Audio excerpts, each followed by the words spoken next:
গতকাল ইফতারিতে তৈরি করলাম একটু ভিন্নধর্মী কিছু। আসলে ভিন্নধর্মী কিছু না, সবই নিয়মিত যা খাওয়া হয়, তবে ভাজা পোড়া নয় আর কি।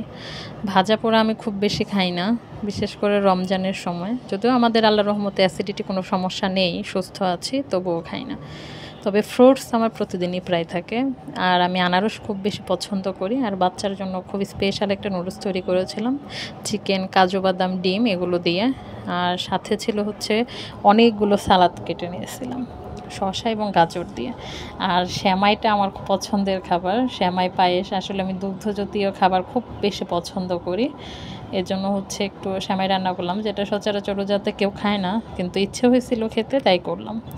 আর নুডলস রান্নাটা এত বেশি অসাধারণ হয়েছিল, আসলে রোজা রেখে রান্না করেছি তো তখন বুঝতে পারি নাই, ইফতার করে যখন খেয়েছি তখন আসলে অসাধারণ ছিল। আর আমার নিজের হাতের তৈরি করা সস দিয়ে খেয়েছি তো স্বাদটা আরও দ্বিগুণ ছিল।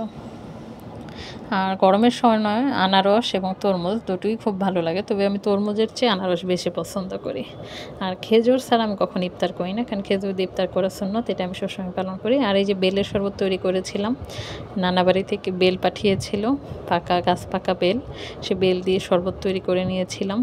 আসলে সারাদিন রোজা রেখে যদি ন্যাচারাল কিছু খাওয়া যায়, এটা অনেক বেশি হেলদি আর অনেক বেশি ফিট থাকা যায়। তো আর বেলের শরবতটা আমার খুব পছন্দ, আমার নানা লাগানোর গাছের বেল।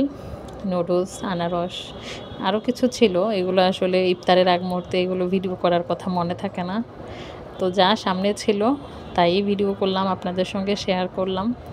তবে নুডলসটা সত্যি অসাধারণ ছিল, অনেক বেশি ভালো লেগেছে। সবাই সবার জন্য দোয়া করবেন। দেখতে দেখতে মাগফিরাতের দিনগুলো শেষ হয়ে যাচ্ছে। আল্লাহ যদি আমাদেরকে হায়াতে বাঁচায় রাখে, তাহলে হয়তো আগামী রমজান আমরা পাবো, তখন হয়তো আবার রোজা রাখার তৌফিক আল্লাহ দিবে। আমাদের সবার গুনাহ আল্লাহ মাফ করে দিক, সবাইকে আল্লাহ ভালো রাখুক। আর দেখেন বাচ্চা কি বলছে। কি খাচ্ছ? কেমন হয়েছে? মজা। কেমন মজা হয়েছে? অনেক মজা। তাই? Yes.